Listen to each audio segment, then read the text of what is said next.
स्वसंवेद्या आत्मरूपा।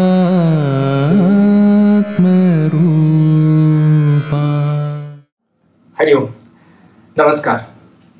मी प्रणव खारापुरीकर कलाभिषेक परिवाराच्या अधिक मास गीता स्वाध्याय या उपक्रमात सर्व श्रोत्यांचे मनापासून स्वागत करतो.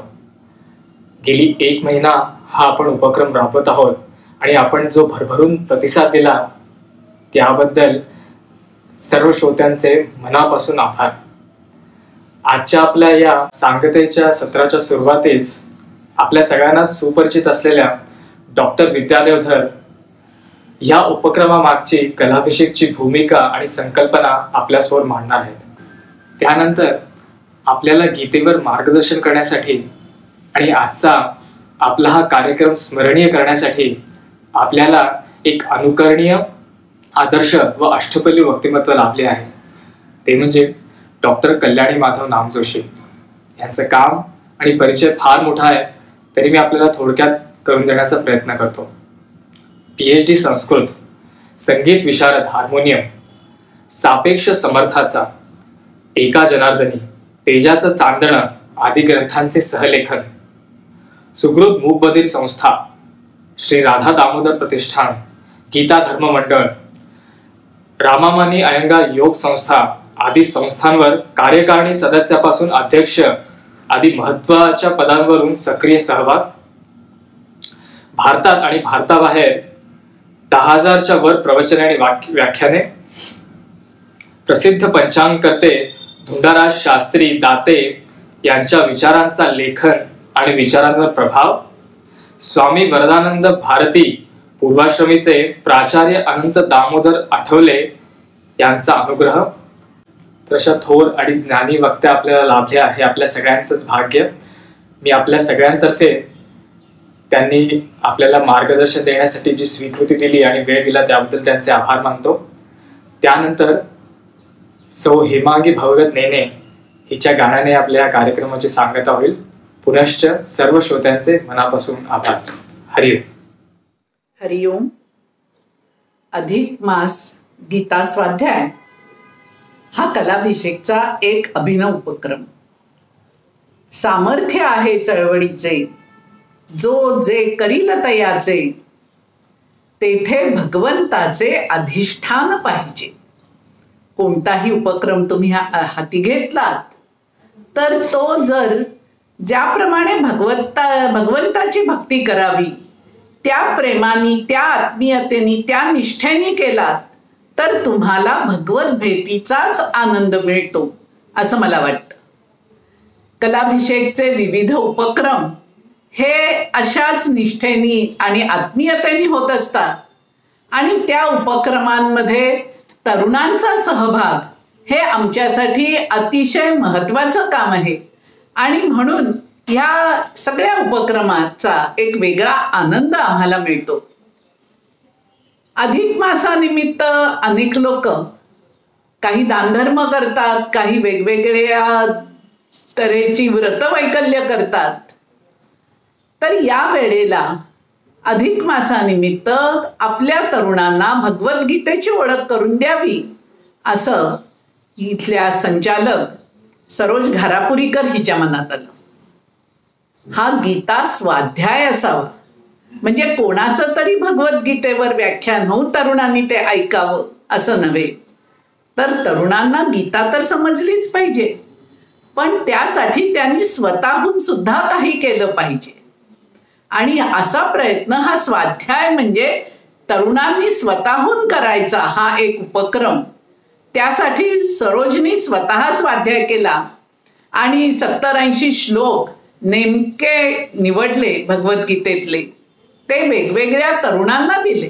प्रत्येकाने 2 किंवा 4 श्लोक हे म्हणायचे, त्याचा अर्थ सांगायचा, निरूपण करायचं.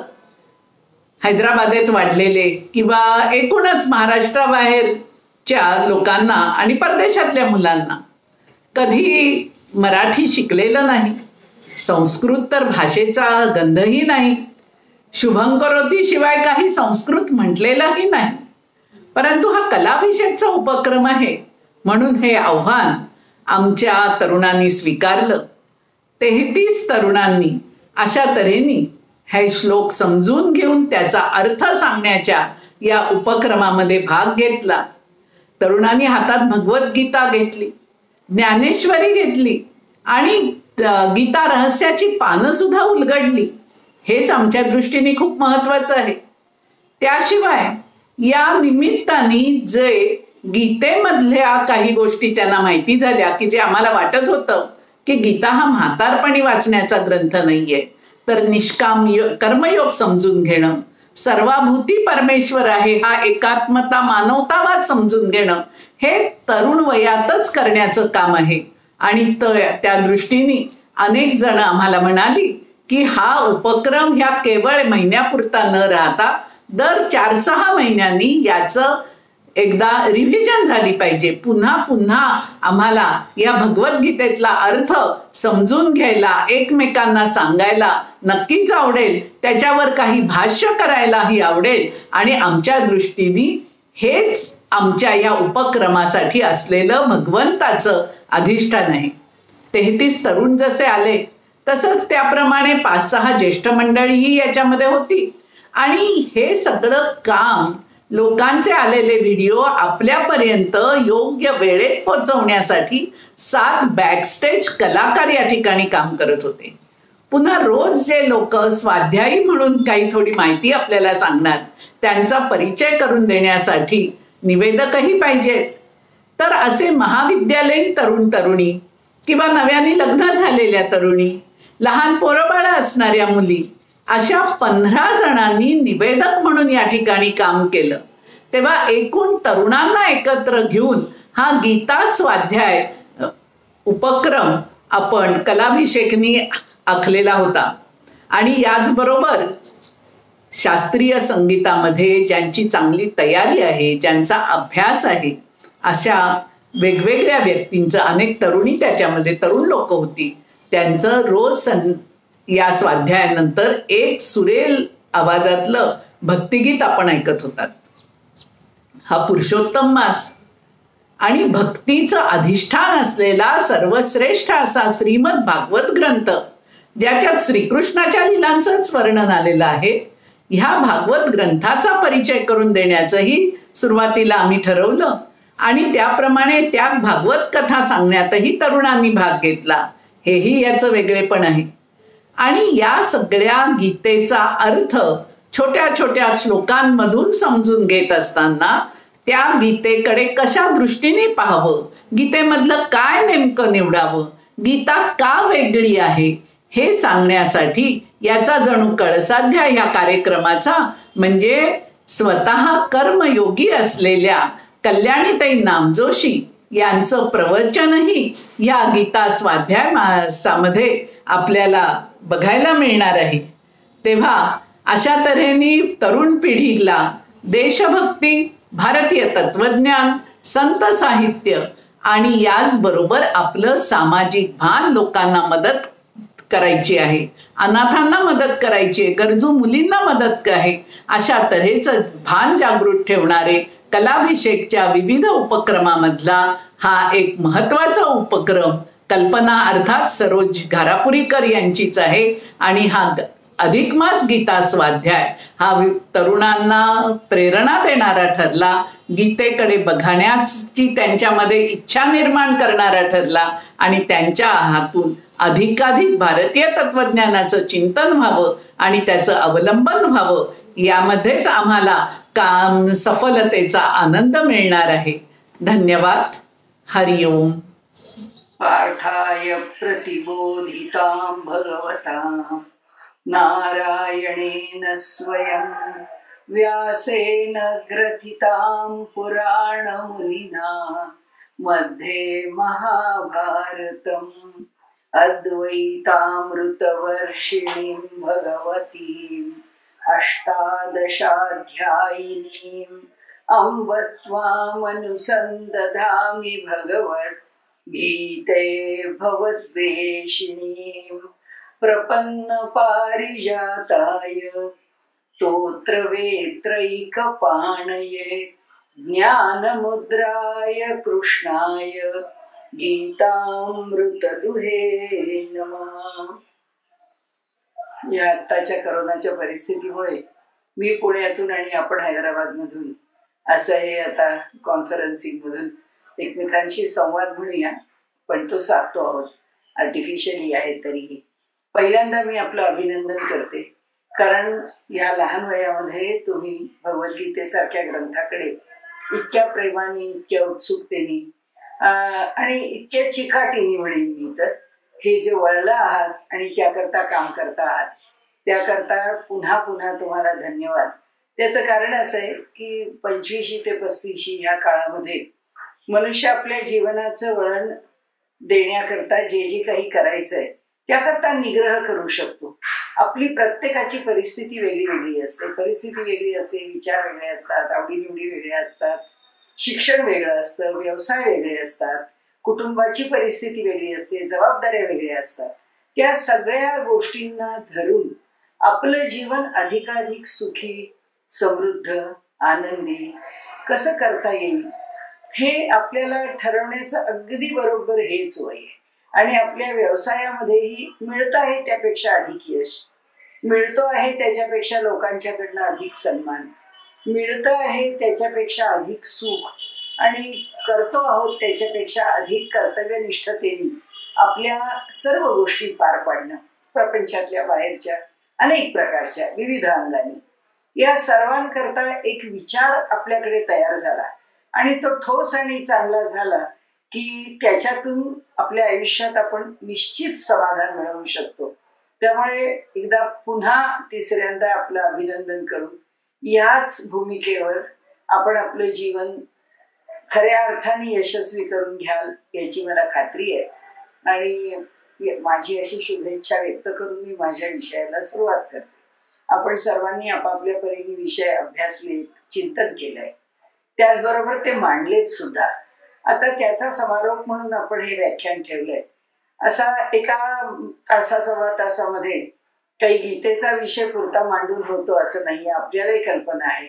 परंतु एक आहे की एका दृष्टिक्षेपात किंवा एक विचार म्हणून किंवा एक सर्वांगीण मनामध्ये एक काहीतरी सार म्हणून जर ठेवायचं असलं किंवा एक भूमिका म्हणून जर स्वीकारायची असली तर आपण कसं बघावं गीतेकडे आणि कसं ते लक्षात ठेवावं, हा विषय खरं म्हणजे मी आपल्या पुढे आधी मांडणार आहे.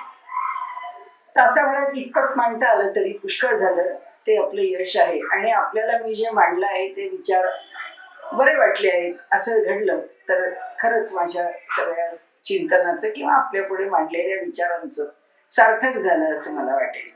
पहिली गोष्ट अशी की भगवद्गीता हा ग्रंथ जगन्मान्य आहे.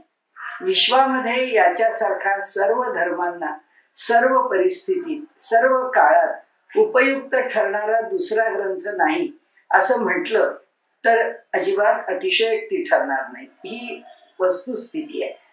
त्याचं कारण असं आहे की जगामध्ये अनेक धर्मियांनी आपले धर्मग्रंथ लोकांपर्यंत पोहोचवण्याकरता अत्यंत बळजबरीने त्यांच्याकडनं भाषांतर करून घेतली, त्या ग्रंथांचा प्रचार प्रसार केला आणि एका हातात तलवार दुसऱ्या हातात ग्रंथ, अशा प्रकारे जी क्रूरता, कधी बळजबरी, कधी बौद्धिक भ्रमामध्ये टाकून मनुष्याची फसगत करून त्या गोष्टींच्याकडे वळवून आणि पुढे त्यांना आपल्या धर्मामध्ये परिवर्तित करून, अशी खूप उदाहरणं आहेत, खूप घटना आहेत, खूप गोष्टी आजही भारतामध्ये अनेक माध्यमातून घडतायत. थोडं भडक बोलायचं नाही म्हणून, पण आज NGOची सगळी परिस्थिती आपल्या पुढे जेव्हा उघड होतीये तेव्हा आपल्यालाही कळत आहे की हे सगळं स्वरूप काय आहे. असो, परंतु आपल्या भगवद्गीता ग्रंथाचं भाषांतर मात्र जगातल्या सर्व भाषांच्या मध्ये त्या भाषिकांनी स्वेच्छेने करून घेतलं. आणि अमेरिकेसारख्या देशांनी ज्यावेळी म्हणजे इमर्सन आणि थोरो ह्या नावाची एक प्रसिद्ध अशी जोडगोळी म्हणू आपण, त्या काळी अमेरिकेमध्ये होती, ते तत्ववेत्ते होते. त्या तत्ववेत्यांनी सांगितलं की अमेरिकेला जर प्रशस्त विचार द्यायचा असेल तर त्याची भूमिका काही तात्विक असावी आणि ती तात्विक भूमिका कशी असावी, कशा स्वरूपाची असावी, तर ती भगवद्गीतेवरती बेतलेली असावी. आणि त्यामुळे इमर्सननी थोरोला सांगितलं की हा ग्रंथ फार श्रेष्ठ आहे आणि ह्या ग्रंथाचा विचार करा, या ग्रंथाचं वाचन करा. थोरो म्हणाले, ठीक आहे, तुम्ही मला एवढ्या प्रेमाने जर हा भेट म्हणून दिलाय तर मी त्याचा विचार करीन.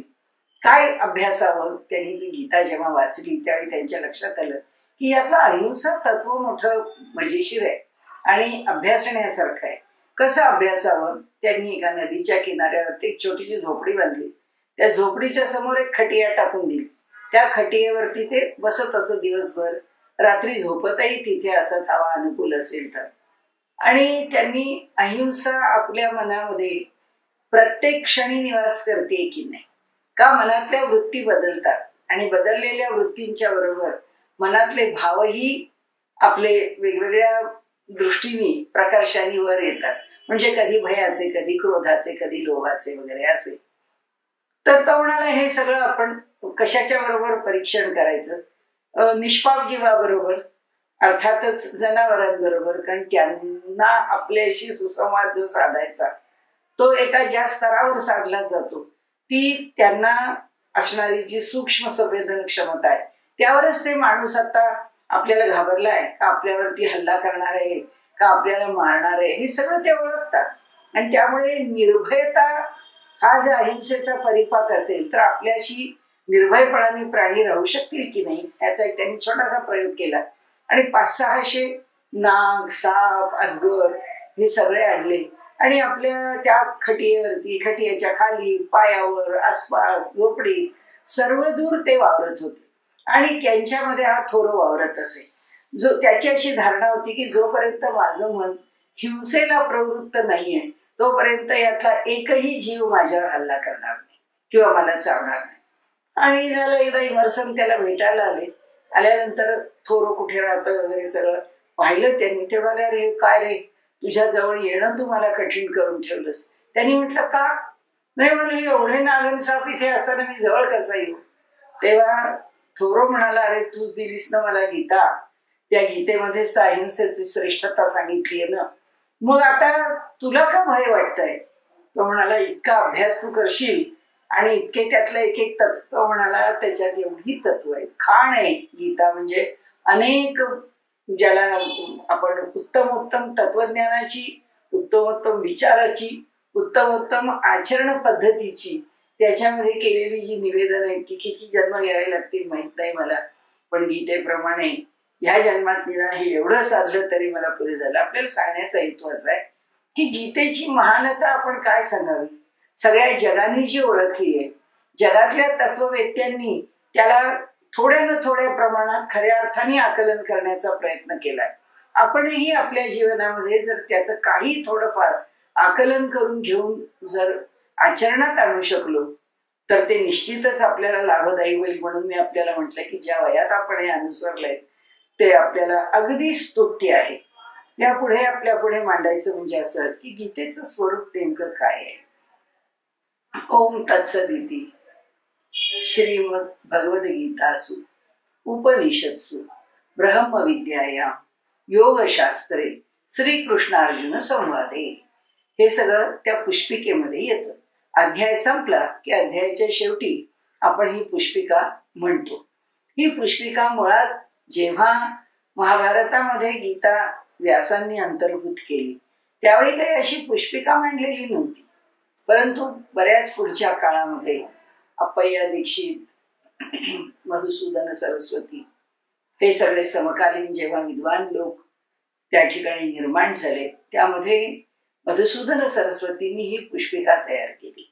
आणि अप्पय्या दीक्षितांच्या सारख्या व्यक्तींनी असं म्हटलं की त्यांचा अधिकारच इतका मोठा आहे मधुसूदन सरस्वतींचा, आणि त्यांनी अध्यायांना दिलेली जी नावं आहेत ती नावं निश्चितच स्तुत्य आहेत, स्वीकार्य आहेत, अगदी अनमोल आहेत. आणि त्यामुळे भगवद्गीतेची पुष्पिकाच आपल्याला भगवद्गीतेची भूमिका सांगते.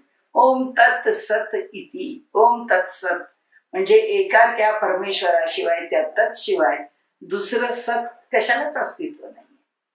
हे पहिल्यांदा स्मरणात ठेवून इति. मग आता हे कसं आहे, आम्ही संपवलंय या अध्यायाचं तत्वज्ञान सांगून, आता पुढच्या अध्यायाकडे वळणार आहोत. तर स्वरूप काय आहे त्याचं? श्रीमद भगवद्गीतासु, या भगवद्गीतेमध्ये उपनिषत्सु, हे उपनिषद आहे. आणि खरोखर म्हणूनच गीतेचं महात्म्य सांगताना पहिल्यांदाच म्हटलंय, सर्वोपनिषदो गावो दुग्धा गोपाल नंदना, पार्थो वत्सहा सुधीर भोगता. तो अमृताचं पान करणारा आहे. दुग्धम गीतामृतम महत्, की गीतेचं अमृत रूप असणाऱ्या अशा दुधाचं पान. पण आहे काय? ही सगळी उपनिषद ह्या गायी आहेत आणि त्या उपनिषद रूपी गायींचं दोहन करून हे अमृतमय असं दूध हे भगवंतांनी जे काढलं आहे ते घेणारा, त्याचं पान करणारा कोण आहे? तर वत्स, तिचं बछडा, तो म्हणजे अर्जुन. आणि त्यामुळे कृष्ण आणि अर्जुन यांचा संवाद आहे. भगवान श्रीकृष्ण अर्जुनाचा संवाद हा उपनिषदांचं सार सांगणार आहे. आणि त्यामुळे गीता ही उपनिषदच आहे. श्रीमद भगवद्गीता असू, उपनिषद असू. आता उपनिषदांनी काय सांगितलं आम्हाला? ब्रह्मविद्या सांगितली. आता छांदोग्य उपनिषदामध्ये पाठोपाठ पाठोपाठ पाठोपाठ तुम्हाला फक्त ब्रह्मविद्यांचे प्रकार दिसतील. भगवद्गीताकारांनी त्याचं सुद्धा सार काढलेलं आहे. ते सार काय आहे? ते सार असंच आहे. त्याने सांगितलं मार्ग 4, भूमिका योग, आणि म्हणून गीतेने कर्म, ज्ञान, भक्ती आणि योग हे 4 मार्ग सांगून हे गीतेने, म्हणून हे काय आहे? योगोपनिषद आहे. योग सांगणार आहे. ब्रह्मविद्या ही ब्रह्मविद्या आहे. आणि या प्रकाराने तत्वज्ञान विस्तारून सांगितलं. ते काही आता आपण सांगू शकत नाही, तो काही आपला आत्ताचा या विषयाचा अंतर्भावाचा विषय नाही. परंतु त्यामध्ये हे 4ही योग, कर्म, ज्ञान, भक्ती, ध्यान मार्ग किंवा योग मार्ग किंवा पतंजली योग मार्ग, अष्टांग योग मार्ग, कोणताही आपल्याला जो पटेल तो धरून त्या योग मार्गाचे शब्द वापरून आपण त्या योग मार्गाचं विवरण करू शकतो. त्यामुळे आता आपण जर बघितलं तर ब्रह्मविद्यायाम योगशास्त्रे, हे योगाचं शास्त्र आहे. योग पुन्हा तेच योगशास्त्र म्हणजे शास्त्री ही भूमिका असावीच लागते. तस्मात शास्त्रम प्रमाणवते, कार्याकार्य व्यवस्थित. भगवद्गीताकारांनीच म्हटलंय त्याप्रमाणे प्रामाण्य हे आहे ते शास्त्राला आहे आणि शास्त्राला प्रमाण मानूनच व्यवहार करायचा आहे. आणि त्यामुळे शास्त्र प्रामाण्याने हे काय आहे? योग हे शास्त्र ठरतं. म्हणून भगवद्गीता योगशास्त्र सांगते. हा सगळा तिच्याविषयी आपल्या मनामध्ये आलेला एक जो भूमिकेचा भाग आहे तो भाग आपण या ठिकाणी मांडला आणि गीतेचं स्वरूप आपण या ठिकाणी समजून घेण्याचा प्रयत्न केला. आता एक एक सूत्र बघू की जे आपण आपल्या मनात ठेवायचंय आणि त्याप्रमाणे आपण आपलं आचरण, विचार, विवेक याला दिशा द्यायची. त्यातला पहिला विषय असा की आपण नेहमी म्हणतो की आमचा हिंदू धर्म, आमचा वैदिक धर्म हा इतर धर्मांपेक्षा श्रेष्ठ आहे, हा इतर धर्मांपेक्षा वेगळा आहे आणि त्याची श्रेष्ठता ही सनातन आहे. ती आधी काळापासून अनंत काळापर्यंत तशीच असणार आहे. त्याला तो त्रिकालाबाधित सत्य आहे. त्याला कधीच कुठल्याही प्रकाराने समाजामधून बाहेर टाकणं हे शक्य होणार नाही. अशा अनेक प्रकारांनी धर्माची महती गायली. ही कशा करता गायली आहे? आता आपल्याला धर्माच्या विषयी अधिक चर्चा करायची नाही म्हणून, पण एक गोष्ट नक्की की आपण त्याचं एक वैशिष्ट्य सांगू शकतो. इतर धर्मांमध्ये काही चांगल्या गोष्टी ज्या आहेत त्या कशा करता स्वीकारल्या असतील तर त्या निश्चितच समाजाची धारणा नीट व्हावी याकरता स्वीकारल्या असतील. धर्म नावाचा त्यांचा म्हणजे जो विचार आहे, जो रिलिजन, त्या रिलिजन शब्दामध्ये काही आपल्या धर्माची व्याख्या बसत नाही. अर्थात त्याही विषयासंबंधाने आपल्याला जास्त चर्चा करण्याचं इथे कारण संभवत नाही. आपल्याला फक्त जे सूत्र आहे तेवढं बघायचंय आणि ते सूत्र म्हणजे असं की वैशिष्ट्य कोणत्या स्वरूपामध्ये ठळकपणाने आपल्याला सांगता येईल. तर ते वैशिष्ट्य असं आहे की आमचा पुनर्जन्माचा सिद्धांत म्हणजे कर्म विपाकाचा सिद्धांत. कर्म विपाक म्हणजे काय? जे केलेलं कर्म आहे त्याचा विपाक म्हणजे फल. ते कर्म पक्व होतं आणि ते फळाला येतं आणि ते जे फळ आहे कर्माचं ते आम्हाला भोगावंच लागतं. भले ते चांगलं आहे का वाईट आहे, ते आम्ही कर्म कसं केलं आहे, त्यामुळे आम्हाला ते कोणत्या स्वरूपात भोगावं लागणार आहे हा पुढे चर्चेचा स्वतंत्र विषय आहे. परंतु हा पृथ्वी लोक जो आहे तो कर्मलोक आहे. तो कर्मा करताच आहे, कर्मानेच संपन्न आहे, कर्माचंच फल भोगण्याकरता आहे आणि पुन्हा इथे राहून कर्मच करायचं आहे. आणि जे केलेलं कर्म आहे, ज्याला क्रियमाण म्हणतात, ते पुन्हा संचित जे आमच्या कर्माचं गाठोड आहे त्याच्यात जाऊन पडणार आहे. त्यामुळे ते तिथे जाऊन पडलं की पुन्हा ते भोगण्याकरता इथे यायचंय, ते भोगायचंय, पुन्हा कर्म करायचंय, पुन्हा कर्म त्या संचितात पडायचंय. आणि मग त्या संचितामधून आपल्याला पुन्हा जे काढून दिलेलं असेल भोगण्याकरता कर्म, ते प्रारब्ध येऊन जन्माला यायचंय आणि ते भोगणे. म्हणजे पुनरपि जननम पुनरपि मरणम पुनरपि जननी जठरे शयनम. हे वैयक्तिक पातळीवरती कर्माचं स्वरूप तर आहेच आहे. परंतु या स्वरूपाला हे का निर्माण होतं, हे कर्म कसं आम्हाला भोगावं लागतं, काय त्याचं अगदी थोडक्यात बघू. कर्माला प्रेरणा कोण देतं, कर्म करण्याकरता आम्ही उद्युक्त कसे होतो, त्याचं कारण असं की या जगात आल्यानंतर केलेल्या कर्माचं आम्हाला फळ दिसतं. समोर श्रीखंडाची उत्तम वाटी आहे आणि ते श्रीखंड आम्ही खाल्लंय, कर्माचं फळ नक्कीच आनंद आहे. आपल्याला असं वाटतं अरे वा काय श्रीखंडाची चव आहे, पुन्हा एखादी वाटी खायला हरकत नाहीये. कर्मानंतर कर्माचं फळ झालं, फळाचा काय होतो संस्कार. म्हणजे मनावरती ते ठसतं की काय सुंदर श्रीखंड आहे, हे पुन्हा पुन्हा खावावं, रोज खायला सुद्धा हरकत नाही. सगळे जे जे विचार मनात येतात ते आमच्या अंतःकरणामधल्या स्मृतीमध्ये साठवले जातात. त्याचा ठसा उमटतो, त्याला आपण संस्कार म्हणतो. त्यामुळे कर्म आहे, त्या कर्माचं फळ आहे, त्या फळाचा संस्कार आहे. आणि मग त्या संस्कारातून काय निर्माण होते, वासना, इच्छा, वृत्ती, की हे खायला मिळालं होतं, आता तसं पुन्हा केलं पाहिजे व लवकरात लवकर खायला मिळालं पाहिजे, ही वासना म्हणजे ही इच्छा. आणि आपल्याकडे सगळ्या तत्ववेत्यांनी सांगितलंच आहे, जन्म घेणे लागे वासनेच्या संगे. की मनात ज्या इच्छा आहेत, ज्या तीव्र इच्छा आहेत, त्या तीव्र इच्छा पूर्ण करून घेण्याकरता, त्याचं फळ उपभोगण्याकरता म्हणून आम्हाला पुन्हा जन्म घ्यावा लागतो. ही जी भूमिका आहे जन्म घेण्यामागची, ती आता आपण बघितली तर कर्माशी निगडीत आहे. म्हणून आपण म्हटलं की कर्म साठवून आम्ही त्या दैव नावाच्या ठिकाणी कुठेतरी जाऊन बसतो, तिथे आम्ही संचित, प्रारब्ध, क्रियमाण या सगळ्याचा विचार मांडतो, इथे येतो, पुन्हा कर्म करतो, त्याचं फळ आम्ही उपभोगतो. आणि हे चक्र आता आपण बोललो तसं चालू राहतं. हे चक्र कोणत्या पातळीवर चालू राहतं, हे चक्र व्यष्टीच्या पातळीवर, म्हणजे व्यक्तीच्या पातळीवर. आता समष्टीच्या पातळीवर, विश्वाच्या पातळीवर काय होतं, सहयज्ञ प्रजा सुत्वा. प्रजापतींनी असं म्हटलंय की यज्ञाच्या सहित मी ही प्रजा निर्माण केलेली आहे. या प्रजेबरोबरच यज्ञ, दोघेही जणू काही जोडगोळीसारखे इथे आलेले आहेत. अन्नात भवती भवंती भूतानी, पर्जन्यात अन्न संभव. हा म्हणाले अन्नातून काय निर्माण होतं, भूत मात्र जन्माला येतं. अन्न कशातून जन्माला येतं, पर्जन्यातून जन्माला येतं. पर्जन्य कशातून जन्माला येतं, यज्ञात भवती पर्जन्य, यज्ञातून पर्जन्य जन्माला येतं. पर्जन्य तेच जन्माला.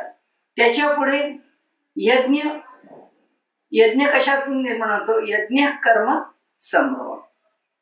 तो यज्ञ कर्मातून संभव, हा तो तिथे निर्माण होतो.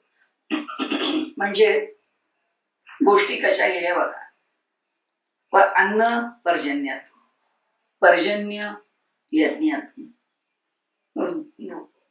नंतर यज्ञ कर्मातून.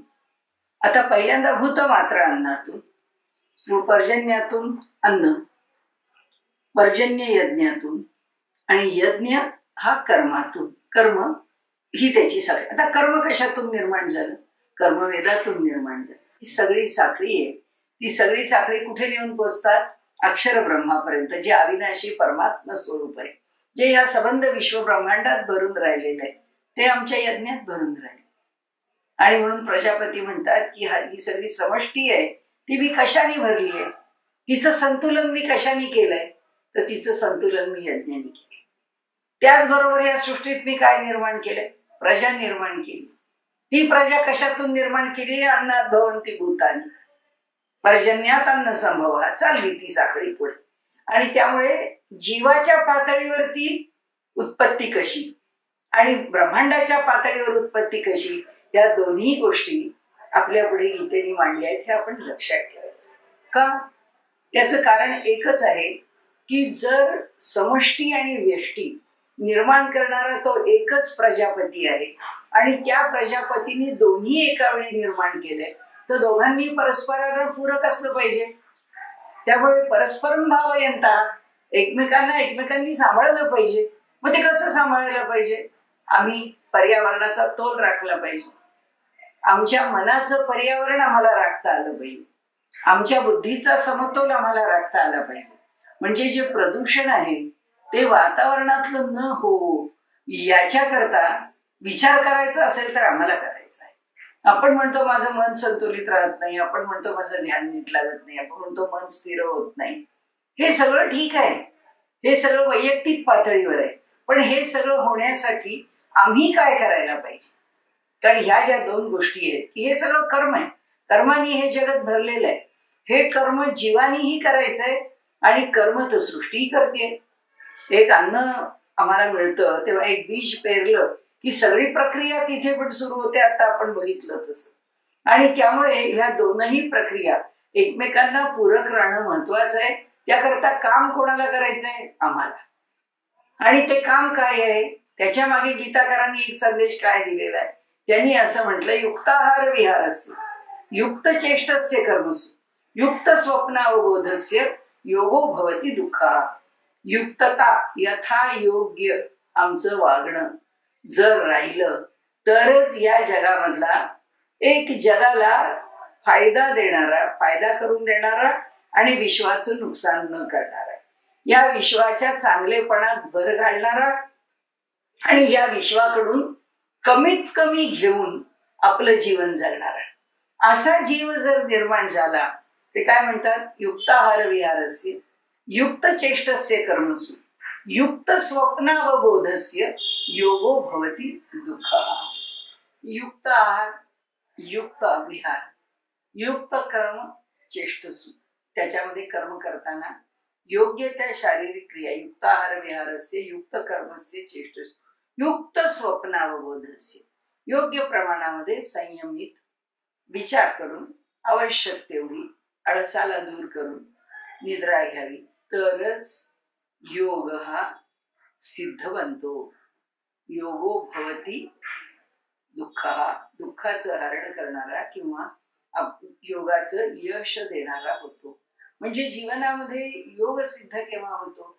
म्हणजे भगवद्गीतेच्या भाषेमध्ये योग याचा अर्थ ब्रह्मविद्या, योग याचा अर्थ श्रेष्ठ अशी विद्या. ती श्रेष्ठ अशी विद्या सिद्ध कधी होते?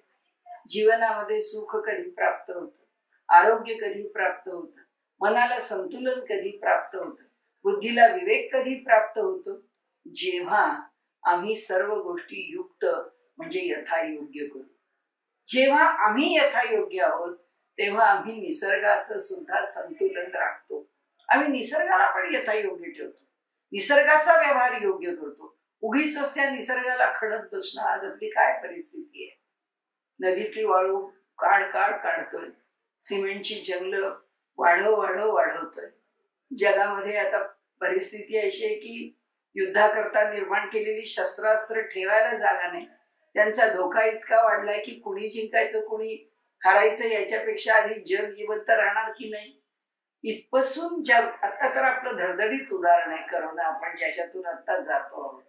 काय आहे ही? माणसाची सत्ता स्पर्धा आहे आणि या स्पर्धेमध्ये केलेली अनेक प्रकारची वॉर्स आहे. त्याच्यापैकी बायोलॉजिकल वॉर आहे असं आज म्हटलं जात. त्यामुळे परिस्थिती अशी आहे, निसर्गाशी आम्ही कुस्त्या खेळतोय, निसर्गाशी आम्ही दोन हात करायला जातोय. शक्य आहे का? मानवी जीवनच धोक्यात येणार आहे त्याच्यातून, दुसरं काय होणार सांगावं. आणि त्यामुळे भगवंत सांगतात की हे एक सूत्र लक्षात ठेवा. खायचं किती? हॉटेल्समध्ये जाऊन 25-25 पदार्थ मागवायचं, त्याच्यातले काही आलेल्या लोकांनी 15-20 लोकांनी त्यातलं काहीतरी थोडं थोडं खायचं आणि खाण्यापेक्षा टाकून देणं जास्त करायचं. त्याचं कारण आहे की कशाच्याच बद्दलची कृतज्ञता, कशाच्याच बद्दलचा मनामध्ये एक योग्य असा भाव जोपर्यंत आपल्याकडे निर्माण होत नाही, आपल्याकडे होता. आपल्याला प्रत्येक गोष्टीच्या बाबतीमध्ये आपण लोक कृतज्ञ होतो. आपल्याला आईबद्दल, आपल्या वडिलांबद्दल, आपल्या गुरुजनांबद्दल, आपल्या समाजाबद्दल, आपल्या राष्ट्राबद्दल, आपल्या देवदेवतांबद्दल, आचार विचारांबद्दल, तत्वज्ञानाबद्दल आपल्याला विलक्षण आदर होतो. आपल्याला त्याच्याबद्दल मनामध्ये अभिमान होता. म्हणजे आपल्याकडे आपण अगदी नावच घ्यायचं तर आपल्याला म्हणता येईल की जसा विचार मांडला आहे मॅक्स मुलरनी, तो विचार थोडासा आउट ऑफ द सब्जेक्ट जातोय, पण मी आपल्या पुढे मांडते. की त्यांनी सांगितलं की आपल्या घरामध्ये म्हणजे भारतीयांच्या घरामध्ये अशी कुटुंब व्यवस्था आहे की पणजोबापासून नातवापर्यंत पणतवापर्यंत जर सगळे घरात कसे वागतात, कसे राहतात, एकमेकांशी त्यांचे संबंध कसे, एवढं जरी बघितलं तरी व्यष्टीचं हित, समाजामध्ये मानवाचं हित आणि प्रत्येक मानवाबरोबर आपोआपच सगळ्या समाजाचं हित आपल्याला समजू शकतं. आणि आपल्याला कळतं यांची जीवन पद्धती काय. दुसरं असं की त्यांनी म्हटलं आहे की ह्यांचे वेद, ह्यांचे धर्मग्रंथ यावर त्यांची इतकी विलक्षण श्रद्धा आहे की ते त्याला सोडून बाजूला जाऊ शकत नाही. आणि त्यामुळे मी जेव्हा याचा अभ्यास केला तेव्हा मलाही असंच वाटलं की वेदांचं जे स्वरूप आहे ते स्वरूप इतकं विलक्षण आहे आणि त्यातलं ज्ञान इतकं मूलभूत आणि विशुद्ध आहे की या जन्मी मी जो काही अभ्यास केला आणि भारतीय तत्वज्ञानाचं विकृतीकरण करून त्यांच्या हातामध्ये दिलं आणि त्या समाजाला भ्रमित करणाऱ्या ब्रिटिशांच्या कारवायांमध्ये मी एक मोठा सहभाग घेणारा ठरलो. मला जर भारतीयांच्या म्हणण्याप्रमाणे जर खरंच पुनर्जन्म असेल, कारण त्यांनी त्याची या तत्वज्ञानामुळे पुनर्जन्मावर श्रद्धा आहे. जसं भगवंतांनी म्हटलं बहुनी मे व्यतीतानी जन्मानी तव चार्जुन, की अरे खूप जन्म माझे व्यतीत झाले, तुझे व्यतीत झाले, तुला माहिती नाहीयेत पण मला माहिती आहे. मॅक्स मुलर असं म्हणत नाही छे छे आमचा पुनर्जन्मावर विश्वास नाही, हे काहीतरी अंधश्रद्धा आहे.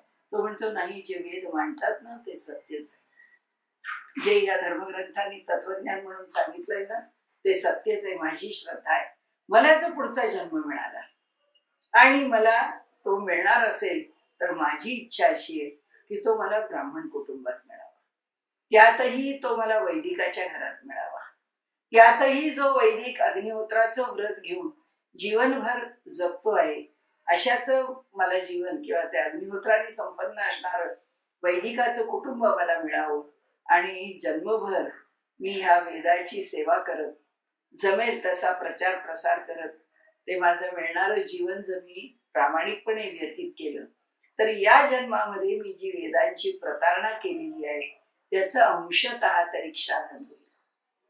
आपल्याला सांगायचं एवढ्याच करता आहे की कृतज्ञता हा भाव घेऊन आज आम्ही काय घ्यावं, गीतेतून गीतेचा परायण शब्द घ्यावा. माणसानी कर्मपरायण असावं, माणसानी स्वधर्म परायण असावं, माणसानी समाज परायण असावं, माणसानी जी विद्या आपण घेतली आहे ते ती विद्यापरायण असावं, गुरुपरायण असावं, देशपरायण असावं. त्या ठिकाणी एकच गोष्ट जर आपल्या ठिकाणी कृतज्ञता हा भाव आपण जपू शकलो तर गीतेतलं हे एक सूत्र सुद्धा आपल्या जीवनामध्ये बाकीची कोणती चर्चा नाही केली, नाही विचार केला तरी बिघडत नाही, पण ती आम्हाला परिपूर्ण करणार. कारण कृतज्ञतेचा भाव हा मनुष्याच्या ठिकाणी रोज त्याच्या विचाराला, मनाला, बुद्धीला प्रगत करत नेणार आहे, उन्नत करत नेणार आहे, शुद्ध करत नेणार आहे, पवित्र करत नेणार आहे. आणि त्यामुळे आता आपण बघितलं तसं युक्ताहार विहारस्य गीताकार आम्हाला साधन मार्ग म्हणून, उपासना मार्ग म्हणून काही वेगळं सांगत नाही. ते सांगतात तुम्हाला तुमच्या घरामध्ये जिथे जन्माला आला त्याप्रमाणे जे कर्तव्य कर्म तुमच्यावरती येऊन पडलं आहे, दुसऱ्याच्या घरात काय याच्याशी आपल्याला काही करायचं नाही. मी ज्या घरात जन्माला आलोय त्या घरात माझी कर्तव्य काय, माझ्या बहिणींचे विवाह करणं, माझी कर्तव्य काय माझ्या आई वडिलांना सांभाळणं, माझी कर्तव्य काय घरातला जो व्यवसाय आहे तो पिढीजात आलेला आहे तो व्यवसाय पुढे घेऊन जाणं. जे जे म्हणून माझा म्हणजे स्व चा धर्म आहे, तो जो स्वधर्म आहे, त्या स्वधर्माला ज्ञानेश्वर माऊलींनी विहित कर्माचं आचरण असं म्हटलंय. विहित आचरण, योग्य असं आचरण, विहित असं आचरण, त्याला जगवणार. धर्म शब्दाची नाहीतरी व्याख्या काय? धर्मात धर्म मिथ्या, धारणात धर्म. म्हणाले कसं आहे? धारणात धर्म मिथ्या, जो धारण करतो तो धर्म आहे. म्हणजे आम्हाला आमच्या कुटुंबाला जर धारण नाही करता आलं आणि आम्ही जर म्हटलं घरातल्या लोकांना तुम्हाला काय करायचंय, मला काय करायचंय ते मी करेन, मी माझं स्वतंत्र आहे, तुम्ही माझ्यामध्ये पडू नका, तुम्हाला मध्ये पडण्याचं कारण नाही, असं जर मनुष्य बोलायला लागला तर आपला धर्म म्हणतो की बाबा रे, तू काही योग्य व्यवहार करत नाहीस, हे तुझं विहित कर्म नव्हे, आपल्या आईवडिलांची जबाबदारी माझी नाही असं म्हणून ती खुशाल धुडकावून लावून त्यांना कुठेही पाठवून देणं. आणि त्यांची पाहतो ना आपण, काय सगळे वृद्धाश्रमामध्ये लोक राहतात, त्यांची मानसिकता काय, त्यांचे डोळे काय, केविलवाणी माणसं तिथे राहत असतात. सगळा जन्म आपल्या कुटुंबाकरता काढला आहे, सगळे पैसे पै करून त्यांच्याकरता साठवले. मुलांना आम्हाला काय गरज तुमच्या पैसे, आम्ही पुष्कळ इथे प्रदेशात मिळवतो. आई वडिलांना शेवटी भेटायला यायची तयारी नाही. आई वडील गेले तर आम्हाला इथून रजा मिळत नाही, तुम्ही परस्पर उरकून टाका असं म्हणणारी मंडळी. त्याच्यात कृतज्ञता आहे, याच्यात कुठल्या ऋणाचा विचार आहे, याच्यात कुठला माणुसकीचा विचार आहे, याच्यात कुठला नातेसंबंधाचा विचार आहे, कर्तव्याचा विचार आहे. प्रेम वगैरे तर सोडाच, पण निदान कर्तव्याच्या पातळीवरती तरी कर्म करण्याची प्रवृत्ती आमच्याकडे असायलाच हवी.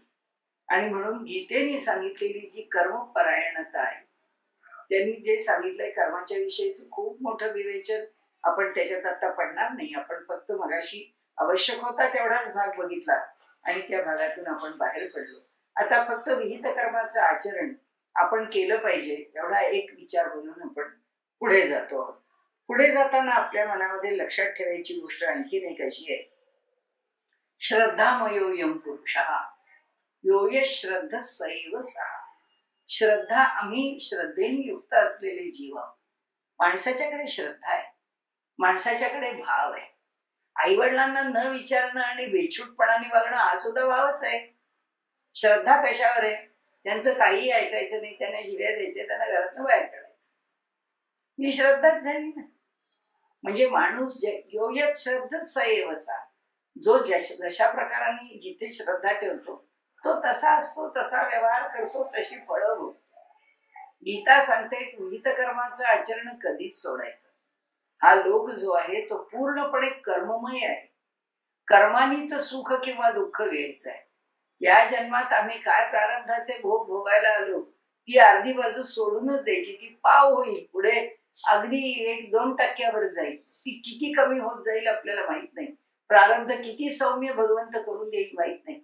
आमच्या हातात काय? विहित कर्म, स्वधर्म, तो किती बारकाव्याने आम्ही आचरावा. बाल का खाल निकालना म्हणतो तसं ते अगदी केसाला त्या ठिकाणी तासत बसायचं. तसं कर्म करताना किती अधिकाधिक चांगलं, किती अधिकाधिक चांगलं. Sky is the limit.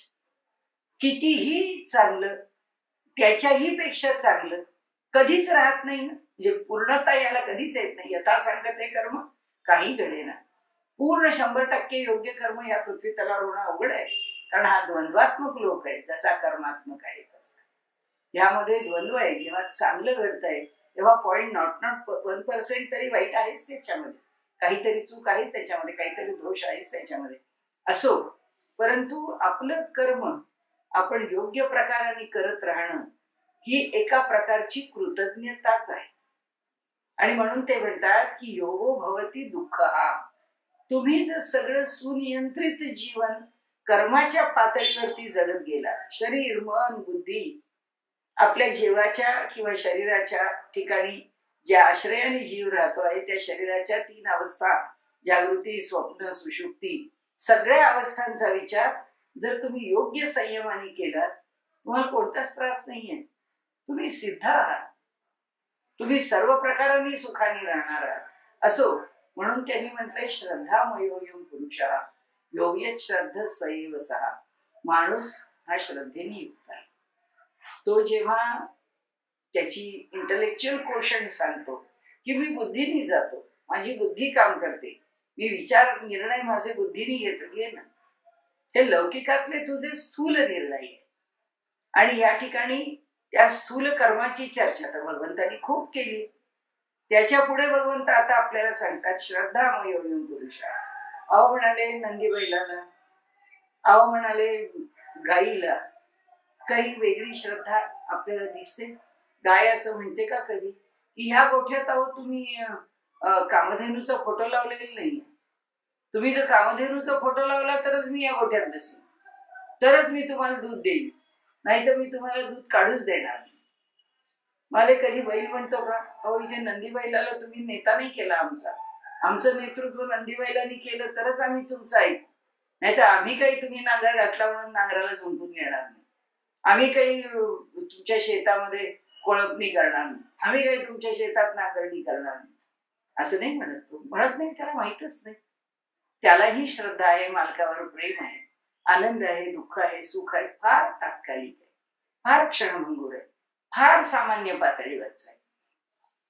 आणि त्यामुळे श्रद्धा ही माणसाला मिळालेली देणगी, ज्याला आम्ही इमोशनल कोशंट, तो इमोशनल कोशंट आमचा आम्ही जितका डेव्हलप करत नाही तितके आम्ही आमच्या जीवनामध्ये अधिकाधिक चांगले परिणाम अनुभवू.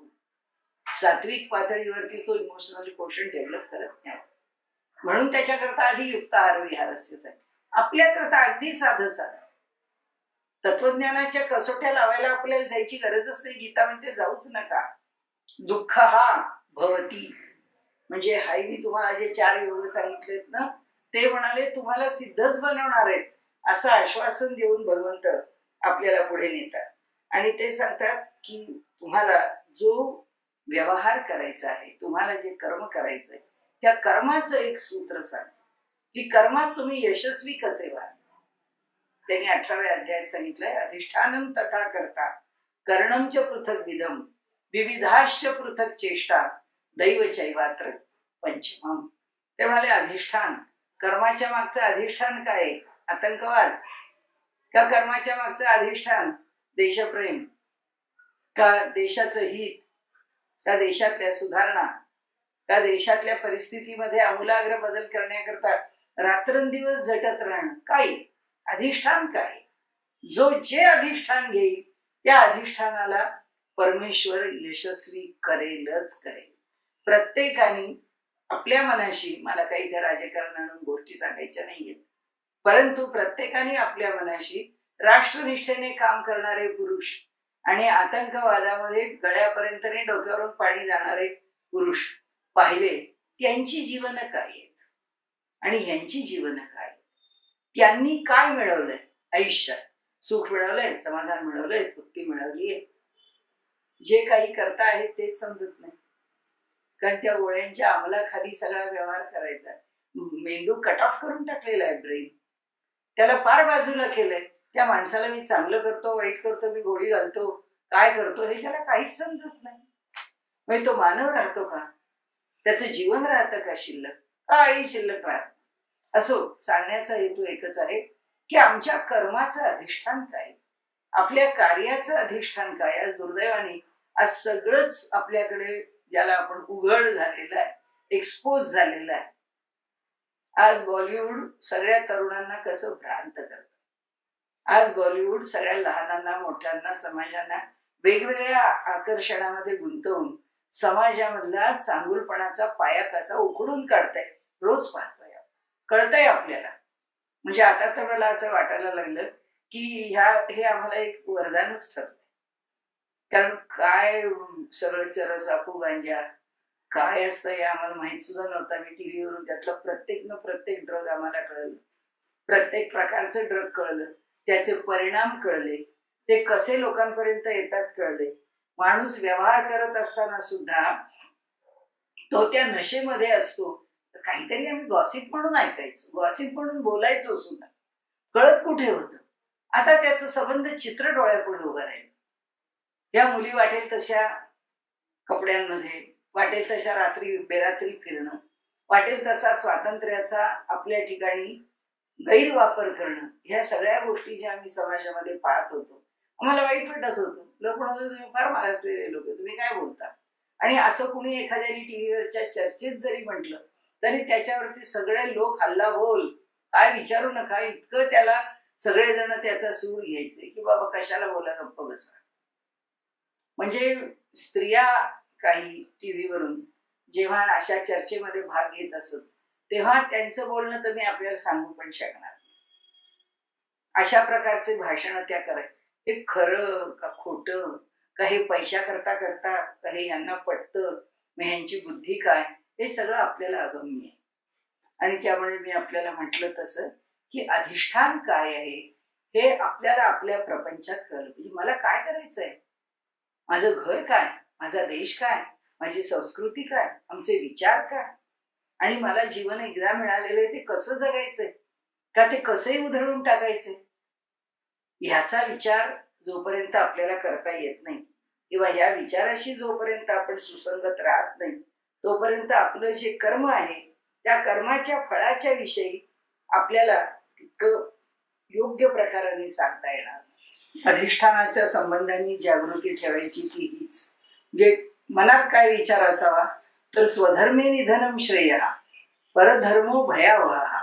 अधिष्ठान याचं असलं की आपण आपलं आयुष्य जिंकलं असं म्हणायला हरकत नाही. की माझा धर्म काय, माझं विहित कर्म काय, माझ्या जबाबदाऱ्या काय, कोणत्या कर्तव्य कर्मामध्ये मला भगवंतांनी टाकलंय. असो, आपण याच्यावर जरा अधिक बोललो. त्याचं कारण असं की अधिष्ठान ही आपली भूमिका आहे. अधिष्ठान हे नुसतं व्यावहारिक कर्तव्य नाहीये. अधिष्ठान ही आमची श्रद्धा आहे. ती श्रद्धा म्हणजे आमचा इमोशनल कोशंट आहे. आणि तो इमोशनल कोशंट जितका प्रामाणिक ऑनेस्ट असेल तितकं आमच्या इमोशनल कोशंटला स्पिरिच्युअल कोशंट मध्ये जायला वेळ लागणार नाही.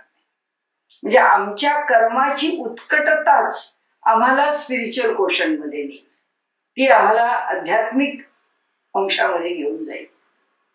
आणि जसं गीताकारांनी सांगितलं योगो भवती दुःखा, तसं हा जो योग आहे तो योग आम्हाला सर्व सिद्धी प्राप्त करून देईल. व्यवहाराच्या पातळीवर, भावनेच्या पातळीवर आणि आध्यात्मिक पातळीवर. दुसरा, त्यामुळे अतिशय महत्वाचा भाग हा पहिला भाग आहे, अधिष्ठान तथा कर्ता. करणारा कोण आहे. आणि मी काहीतरीच विचारात घेतलं, अगदी व्यवहारात विनोदाने बोलायचं तर एखादा माणूस सुतार आहे आणि सुताराला कुंभाराचं काम करा म्हटलं, कसं करी येईल. त्याला एक आयटीचा मुलगा आहे, त्याला सांगितलं नाही आता करोनामध्ये तुम्ही जी आयटीची कामं थांबवा आणि आता या करोनाच्या काळामध्ये तुम्ही सगळे डॉक्टरांना मदत करण्याकरताच तिथे जा. असं कसं जाता येईल. त्यांचा विषय नाही तो. आणि आता आपल्याला बघायचा आहे तो दुसरा भाग, अधिष्ठान आपण बघितला. करता, करता तर कसा पाहिजे, ज्याला जे जमणार आहे तो करता. आपल्याला जे शक्य आहे तेच आपण करू शकतो. आपण जाऊ द्या म्हटलं मला पंतप्रधान व्हायचंय, मला राष्ट्रपती व्हायचंय, त्या अपेक्षा धरणं चूक आहे. करता त्या कर्मामध्ये यशस्वी होऊच शकणार नाही. ही जर अपेक्षा धरली तर त्याच्याकडनं कधी पंतप्रधान पद मिळणं त्याला शक्य होईल असं नाही. म्हणजे जसं एखादा आयटीचा मनुष्य आहे आणि आता कोविडमध्ये हैराण होत आहेत सगळे लोक, डॉक्टर्सना काहीतरी मदत हवी आहे, ठराव आता तुम्ही लोक सुद्धा या इकडे मेडिकल फील्डमध्ये आणि हॉस्पिटलमध्ये ड्युटी करा. कसं शक्य आहे आयटीच्या माणसाला हॉस्पिटल ड्युटी करणं. त्यामुळे करता हा त्या क्षेत्रातला असला पाहिजे, त्याची ती कुवत असली पाहिजे.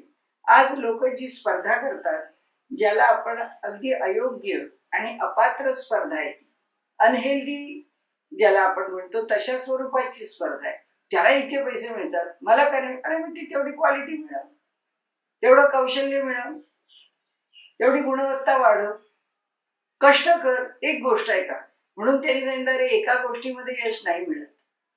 तो करता किती एफिशियंट आहे, तो करता किती वाकबहार आहे, तो करता किती कुशल आहे, तो करता किती मेहनती आहे, त्या कर्त्याच्या अनेक गोष्टी, तो किती कटाक्षाने योग्य वागणार आहे, किती सावध आहे, या सर्व गोष्टी त्याच्या यशाला कारण आहे.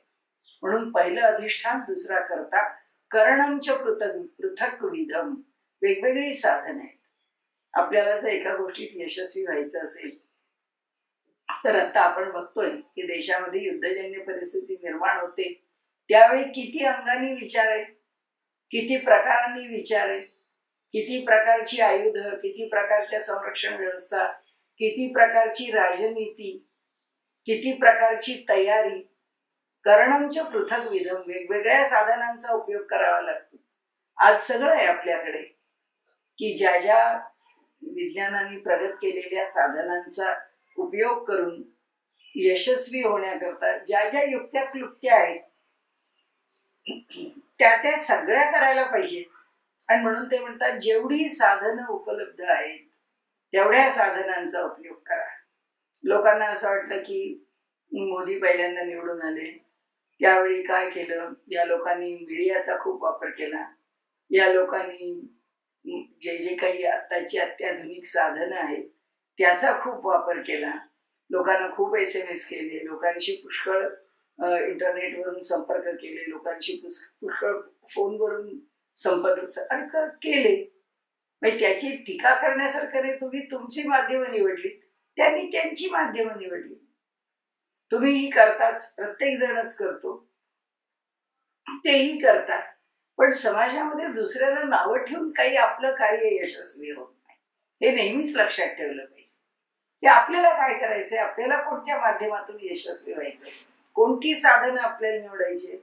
माणसाला धाकधपटशा करून, लोकांना गोळ्या घालून, लोकांना डांबून ठेवून, लोकांना त्यांच्या ठिकाणाहून बाहेरच निघता येऊ नये अशी परिस्थिती निर्माण करून, का खुलेपणाने लोकांना आवाहन करून व्यवहार दोन्ही प्रकारांनी होऊ शकतो. आता सध्या राजकारण जोरात आहे म्हणून आपण आपली राजकारणातली उदाहरणं घेतली एवढंच. पण कर्ता जो आहे त्यांनी विविध करणांचा, कर्ण म्हणजे साधन, आणि उपकरण म्हणजे त्याच्याकरता उपयुक्त ठरणारी जी अनेक प्रकारांनी वापरता येणारी आहेत ती उपकरण. अधिष्ठानम तथा करता कर्णमच पृथक विधम, वेगवेगळ्या प्रकारची उपकरणं, वेगवेगळ्या प्रकारची साधनं, सामुग्री आपण उपयोगात जरूर आणावी. विविधाश्च पृथक चेष्टा, वेगवेगळ्या प्रकारांनी प्रयत्न. काय परम कॉम्प्युटर असा म्हणतो, ठीक आहे तितके तर पैसे आम्ही खर्च नाही करणार, एवढं तर बजेट आमचं असणार नाही, पण आम्ही तयार करू. आमच्या इकडे परम कॉम्प्युटर, सुपर कॉम्प्युटर आम्ही पण तयार केले. आम्ही त्याच्याकरता वेगवेगळ्या प्रकारांनी प्रयत्नशील राहिलो आणि आमचे शास्त्रज्ञ यशस्वी झाले. विविधाश्च पृथक चेष्टा. आज तर आपण बघितलं तर अंतराळ यानांच्या मध्ये आज आपण ज्याला म्हणू प्रोफेशनली सुद्धा आणि त्याच वेळी कमर्शियली सुद्धा आपण किती पुढे निघून गेलो. आज अमेरिकेची 96 सॅटेलाइट्स आपल्याकडे येतात त्यांना उडवण्याकरता. आपण एका वेळी 106 सॅटेलाइट्स उडवतो. आणि का, तर आम्ही कमीत कमी धोक्याने, आम्ही कमीत कमी पैशात, आम्ही अधिक हमखासपणाने हा सगळा व्यापार करू शकतो. म्हणजे आमच्या शास्त्रज्ञांनी विविधाश्च पृथक चेष्टाच केल्या. आता दैवचैवात्र पंचमम्, आता 5वं दैव आहे की 2 माणसांना एकसारखी परिस्थिती, एकसारखी बुद्धी, सगळं आपण एकसारखं दिलं, पण ह्याचं जीवन वेगळं घडलं, त्याचं जीवन वेगळं घडलं. का वेगळं घडलं? त्याचं कारण असं की त्याच्या हातात असलेली ही जी अलीकडची 4 साधनं आहेत ती त्यांनी कशी वापरली, ती त्याला कशी वापरता आली, किंवा त्याच्याकडे यातलं काय कमी जास्त आहे ते एक अवलंबून आहे. आणि दैव चैवात्र पंचमम् म्हणजे दैव याचा अर्थ माझं पूर्वकर्म नाही, माझं प्रारब्ध नाही. त्यांनी म्हटलंय या फक्त प्रयत्नवाद आहे, आम्ही प्रारब्धवाद मानला नाही. आमच्याकडे वेद म्हणतो किंवा आमची वैदिक परंपरा म्हणते की दैव नावाची सत्ता आहे का, आम्हाला सांगा बरं. दैव नावाची कोणती सत्ता आहे की जी सत्ता कार्यकारी होऊ शकते? कालचं कर्म आज भोगून झालं की संपलं, त्याला सत्ता आहे कुठे? त्याचं अस्तित्व कुठपर्यंत? कर्माचं कर्मफल मिळेपर्यंत, संपलं. मग जर दैव नावाची सत्ताच नाही तर दैव चैवात्र पंचमम् म्हणताना तुम्ही त्याला दैव, माझं नशीब, माझं प्रारब्ध असं का म्हणता? वैदिक परंपरा सांगते फक्त प्रयत्न खरा आहे. समर्थ म्हणतात यत्न तो देव जाणावा. जी प्रयत्न सगळं घडवत असते, प्रयत्नच यश देत असतो. त्याचं कारण आहे की परमात्मा जो आहे तो कर्मफलाचा दाता आहे. आपण जे कर्म करतो आहोत ते कर्म आपण कसं करतो आहोत, आजपर्यंत कसं केलं, किती प्रामाणिकपणे केलं, किती खोटेपणाने केलं, किती समरसून केलं, किती टाळाटाळ, किती अंग आहे, त्या सगळ्याचा लेखाजोखा आहे ना त्याच्याकडे. आणि त्यामुळे तो त्याचं फळ देणारच आहे. म्हणून दैवचैवात्र पंचमम याचा ज्ञानेश्वरीमध्ये माऊलींनी फार चांगला अर्थ लावलाय आणि फार आपल्याला अनुकूल अर्थ लावलाय, आपल्या मनाला दिलासा देणारा अर्थ आहे. त्यांनी आपल्याला असं सांगितलंय की अहो, दैव नावाची जी गोष्ट आहे त्याला तुम्ही दैव म्हणजे तुमचं प्रारब्ध संचित क्रियमाण ह्याचा परिपाक का म्हणता? अरे दैव म्हणजे देवता. या सृष्टीतल्या ज्या देवता आहेत त्या देवतांना अनुकूल करून घेण्याकरता तुम्ही जीवन कसं जगता याच्यावर तुमचं दैव तुम्हाला अनुकूल किंवा प्रतिकूल होईल. आणि समजा कोणताच अर्थ मनात धरला नाही तर विचार करा, अधिष्ठानम तथा कर्ता करणम च पृथक्विधम विविधाश्च पृथक चेष्टा. 100 मार्काचा पेपर आहे आपल्याला मिळालेला आहे. त्यातले 80 मार्क 4 फॅक्टर्स आपल्याकडे. 80 मार्काचा पेपर जो आहे, प्रश्नपत्रिका जी आहे ती आमच्या हातात आहे आणि 20च मार्काची प्रश्नपत्रिका आमच्या हातात नाही. धरून चाल, दैव आमच्या हातात नाही असं जर आम्ही म्हणतो नाही, मग 80 मार्काची पत्रिका पुरी सोडवा ना. 80% पासच व्हाल ना. कुठल्याही प्रकारे दैवाला दोष देऊन आपल्या कर्माची चर्चा करू नका. आणि त्यामुळे गीताकार आपल्याला आपल्या जीवनात कर्मशील व्हायला सांगतात, कर्मपरायण व्हायला सांगतात, कर्म काटेकोरपणे सांभाळा असं सांगतात. आणि हे सगळं सांभाळत असताना आज जगातली परिस्थिती पाहतो म्हणून हे सगळं बोलण्याचा प्रश्न येतो. कारण असं आहे की आत्महत्या, टेन्शन, डिप्रेशन या सर्व गोष्टी मनुष्याच्या ठिकाणी इतक्या वाढत चालल्या आहेत. मोठी मोठी अर्थात कारणही त्यांची मोठीच असणार, पण मोठी मोठी माणसं आत्महत्या करतात. खूप मोठी यशस्वी समाजात कर्तृत्व गाजवलेली माणसं आत्महत्येला प्रवृत्त होतात. काय कारण काय? त्याचं कारण काय? त्याचं कारण एकच आहे की मनुष्याने एवढं सगळं केलं तरीही त्यांनी आस्तिकता, श्रद्धा याला फारसं महत्व दिलं नाही. म्हणून आपण पहिल्यांदा श्रद्धा मयोयम पुरुषा घेतलं आणि आता शेवटी आपण असं घेणार आहोत की भगवंताला जर आपण जवळ नाही केलं, भगवंत याचा अर्थ श्रद्धेचं एक भरभक्कम ठिकाण की जे शाश्वत आहे. श्रद्धा काय? आपल्या योगशास्त्रामध्ये सुद्धा उदाहरण देताना काही वेळा सांगितलं जातं की माझी म्हशीवरच फार श्रद्धा आहे, माझं माझ्या म्हशीवरच फार प्रेम आहे. चांगलं आहे ना, काही वाईट नाही. तिला मी किती जडभरताची कथा आपल्याला आणखीन लांबपट जायला नको, पण त्या ठिकाणी सुद्धा एकच आहे की जे अशाश्वत आहे, जे क्षणभंगूर आहे, त्याच्यावरची श्रद्धा ही गुणांनी क्षणभंगूरच होऊन जाते. म्हणजे अशी जर क्षणभंगूर व्हायला लागली श्रद्धा तर ती श्रद्धा कशी टिकवायची, कशी ठेवायची आणि त्या श्रद्धेचं कोणतं फळ मिळवायचं? योयत श्रद्धा सयवसा, त्याला तेच फळ मिळणार आहे क्षणभंगुरता, त्याला तेच फळ मिळणार आहे दुःख, त्याला तेच फळ मिळणार आहे अशाश्वत. स्वाभाविक आहे ना.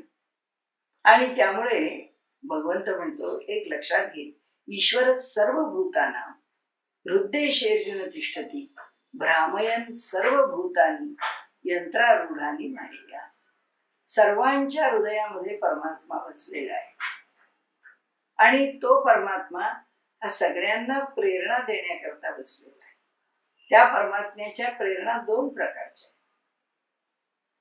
एक आमच्या जीवाची जन्मजात असलेली जन्म घेणे लागे वासनेच्या संगे अशी सहज प्रवृत्तीने युक्त असणारी प्रेरणा आहे. आणि दुसरी भगवंताच्याकडनं आम्हाला मिळणारा बुद्धियोगम ददाम्यहम, की भगवंत तू आमच्याशी संधान कसं सांगतोस? भगवंत म्हणतो तुझ्या बुद्धीतून, तुझ्या बुद्धीमध्ये मी चांगला विचार टाकतो आणि जेव्हा मी तुझ्या बुद्धीमध्ये चांगल्या विचाराचं स्फुरण देतो त्यावेळी तुझा जो जीवभावामध्ये असलेला विचार आहे किंवा भूमिका आहे तिच्यावर मात करून जर मी दिलेल्या विचाराशी तू जोडलेला राहशील तर तू सगळ्या दुःखावर मात करशील आणि तुझ्या ठिकाणी यश सहज शक्य होईल. कारण तुझ्याशी मी संपर्क साधतो, तुझ्याशी मी संबंध ठेवतो, तुला मी क्षणाक्षणाला सावध करतो. कशा करता सावध करतो? की अरे बाबा हे योग्य आहे, हाच विवेक आहे, हाच मार्ग तुला लाभदायी आहे. आणि त्यामुळे श्रद्धा नावाची गोष्ट आणखीन दुसरी काही नाही. श्रद्धा म्हणजे आणखीन भलतं काहीतरी करायचंय, आम्ही एवढे बुद्धिवादी आहोत. आपण ती बुद्धी कुठे आहे? ती बुद्धी त्याच्यातच समाविष्ट आहे ना. आपण मगाशी बघितलं तसं की तो अक्षर परब्रह्म किंवा तो अक्षर परमात्मा जो आहे तोच या सृष्टीच्या निर्मितीचा आणि या सर्वांच्या मध्ये भरून राहणारा आणि या सर्वांना कार्यान्वित करणार आहे. त्याच्याशिवाय माझी बुद्धी नाही आहे, त्याच्याशिवाय माझं मनही नाही आहे. मग त्याला सोडून मी जातो म्हटलं तर मी कुठे जाणार आहे? जसं कोविडनी ना आपल्याला खूप शहाणं केलं, कोविड-19 आपल्याला खूप शहाणं केलं. आता बघा, जगातला कितीही श्रीमंत मनुष्य असला तरी सुद्धा जगामध्ये कोविडनी ग्रासलेले नाहीत असे देश जवळजवळ नाहीत.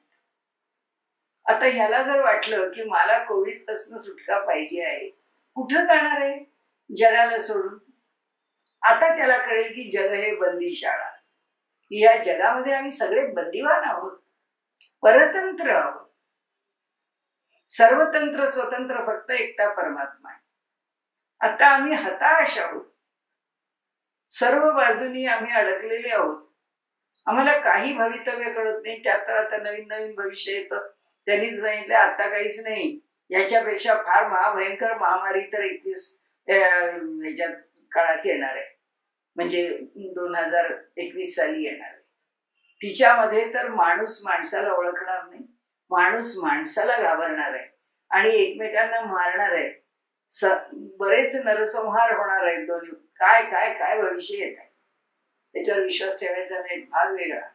परंतु ह्या जगाला सोडून आम्ही कुठे जाणार आहोत? दैवजात दुःखे भरता दोष ना कुणाचा.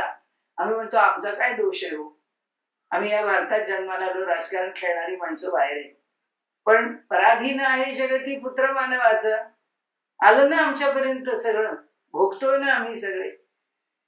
भोगायला काही आपल्याला पर्याय आहे का? याच्यातनं सुटण्याला काही पर्याय आहे का? हे भोगायचं नाही असं म्हटलं तर आमची सुटका आहे का? भगवंत म्हणतो एकच लक्षात ठेव. आणि आता आपल्याला खोटं वाटेल, आज अमेरिकेमधले लोक हिंदू धर्म स्वीकारतात.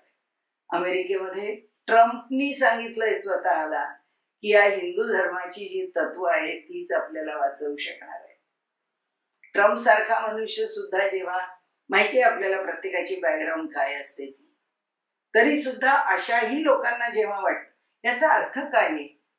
याचा अर्थ त्यांनी त्यांच्या श्रद्धेला फार खोल खोल खोल दडपून टाकलं होतं पाताळामध्ये.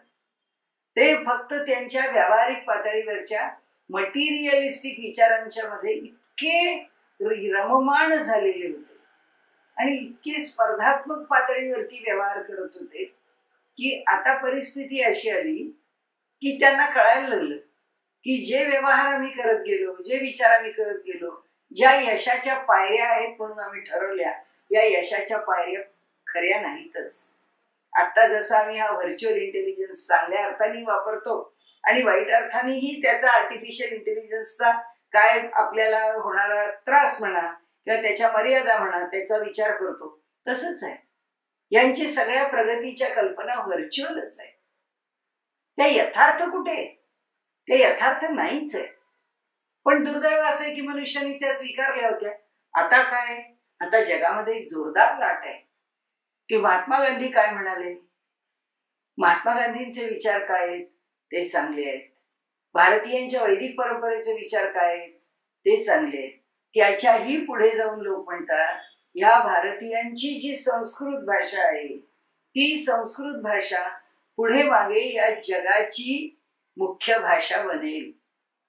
आणि आज जर्मनीमध्ये लोक म्हणतात, जर्मन मनुष्य म्हणतो की जर्मन संस्कृतचा अभ्यास करायचा असेल तर तुम्हाला जर्मनीतच यावं लागेल आणि जर्मन माणसाचंच मार्गदर्शन घ्यावं लागेल. आमच्या देशात आम्ही करतच नाही, त्याचा अभ्यासही करत नाही, त्याची पर्वाही करत नाही. ही एवढी आपली पुरातन सनातन आणि इतकी जगामध्ये वैज्ञानिक भाषा आहे, त्याचा आम्हाला अभिमान पण नाही. त्याचं कारण आहे, जितक्या श्रद्धा मोडणारी माणसं इथे आली आणि जितक्या लोकांनी, आजही आपण बघतोच आहे, आज आपल्याला माहितीच आहे तुकडे तुकडे गँग काय. आता प्रत्येक गोष्ट कुठे जाऊन पोचतीये, त्या तुकडे तुकडे गँगशी पोचतीये. हाथरसचं प्रकरण असो, की रियाचं प्रकरण असो, की बॉलिवूडचं प्रकरण असो, नाही तर खाली ते याचं प्रकरण असो, डॉलिवूडचं प्रकरण असो, हॉलिवूडची प्रकरण तर आपल्याला आता नकोच आहे. या सगळ्या प्रकरणांमध्ये आपण बघितलं ते कुठे जाऊन पोचतंय. या सगळ्याच्या मागे कारण काय एकच, तुकडे तुकडे गँग.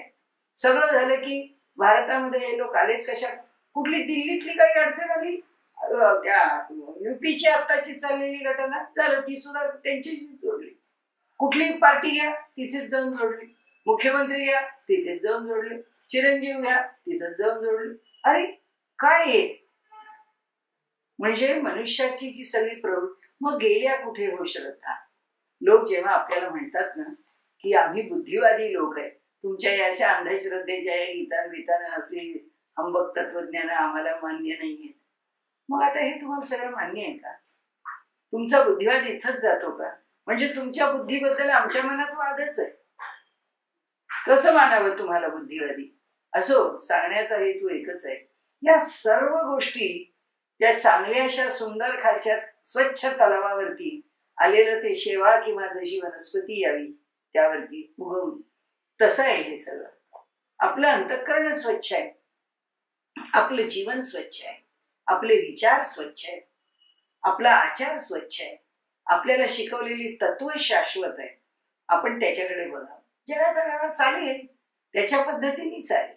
जसं आपल्या जीवनामध्ये प्रारब्धाचे भोग आपण भोगतच असतो. आता काय कोविड भोगत नाहीये, करोना भोगत नाहीये, भोगतोच आहे. पण हे भोगत असताना आपण आपलं काय उद्योग आहे, आपल्याला काय केलं पाहिजे. आता उद्योगाला लागल्याशिवाय चालणार नाहीये का, कमाई भरपूर आहे त्याच्यावर बसून खातायत. प्रत्येक जण आपल्या प्रायोरिटीज ठरवतच ना. आणि त्याप्रमाणे जर आपल्याला आपलं जीवन बेतायचं असतं आणि बेतावं लागतं तर तसंच आहे. या सगळ्याचा सामग्र्याने विचार करून आता एक चांगली संधी आहे की आपल्या मनामध्ये एक मोठं चर्निंग आहे आणि असा सर्व जगामध्ये एक टर्मोइल निर्माण झालेलं, एक सगळी मोठी घुसळण सुरू झालेली. जगामध्ये त्यांना कळायला लागलेले की जे केलं आहे सगळं अयशस्वी आहे, सगळं फोल आहे. असो, या सगळ्यामध्ये आपल्याला जिवंत ठेवायचा धागा कोणता आहे तर श्रद्धा. आपण आता म्हणालो त्याप्रमाणे फक्त श्रद्धा. श्रद्धा आपल्याला पुढे घेऊन जाणार आहे, भाव आपल्याला पुढे घेऊन जाणार आहे. नासतो विद्यते भाव, ना भाव विद्यते सत. अभावात काही होत नाही. ही बुद्धीची पोकळ चर्चा त्याला काही देऊ शकत नाही. आणि त्यामुळे भगवद्गीताकारांनी आपल्याला शेवटी सांगितलंय की मन्मना भव, मद भक्तो मध्याजी माम नमस्कुर, मामेव एष्यसि सत्यम ते प्रतिजाने प्रियसी. अरे म्हणाले सगळं सोड, तुला सोड याचा अर्थ कर्तव्य कर्म सोड हा अर्थ नाही. आपण सगळे अर्थ सोयीस्कर काढतो. मनमना भव, तुझ्या अंतःकरणामध्ये या जगातल्या कोणत्याही गोष्टीचा प्रभाव पाडून घेऊ नकोस. त्या सगळ्याचा जेव्हा तुला विचार करायचा आहे तेव्हा अधिष्ठान कोण? मनमना भव, मी तुझा अधिष्ठान ठेव. मध्याजी, माझं यजन कर. नमस्कुरु, मला नमस्कार कर. मला नमस्कार कर हे सगळं बाजूला ठेव आणि लक्षात घे, मला वाचवणारं, मला शाश्वत. आपल्याला काय सांगू, आता परदेशांच्या मधून येणारे व्हॉट्सअप, परदेशामधून अभ्यास करणारी मंडळी काय सांगतायत की जे लोक लोकांवर देवावर श्रद्धा ठेवतात किंवा जे लोक ईश्वराची उपासना करतात किंवा जे लोक भारतीय आहेत, भारतामध्ये मृत्यूचा दर कमी का आहे करोनामध्ये? त्याचं कारण भारतामध्ये लोक आस्तिक आहेत. म्हणजे जग सांगायला लागलंय असं की आस्तिक लोकांना तेवढं भय राहत नाही, आस्तिक लोकांच्याकडे तेवढी निगेटिव्हिटी असत नाही. म्हणजे रोग शरीराला होत असला तरी पहिल्यांदा मनाला होणार आहे. आणि त्यामुळे आपलं मन जर धैर्याने आणि निशंकपणाने युक्त असलं, आपल्याला काही होऊ शकत नाही. साधी गोष्ट आहे. आपल्या मनातली जरी धारणा काय व्हायचं असेल ते होणाऱ्या गोष्टी जेव्हा व्हायच्या असतील त्या होतील, नाही तर न होतील. पण आपली धारणा एकच, की करोनाने मरण्यासाठी आपण जन्माला आलो नाही. काय वाटेल ते झालं तरी तो करोना मला मारू शकत नाही, ही धारणा जर माझ्या अंतःकरणामध्ये पक्की आहे, तो कोण करोना, किस गली का नाम, काही संबंध नाही आपला त्याची.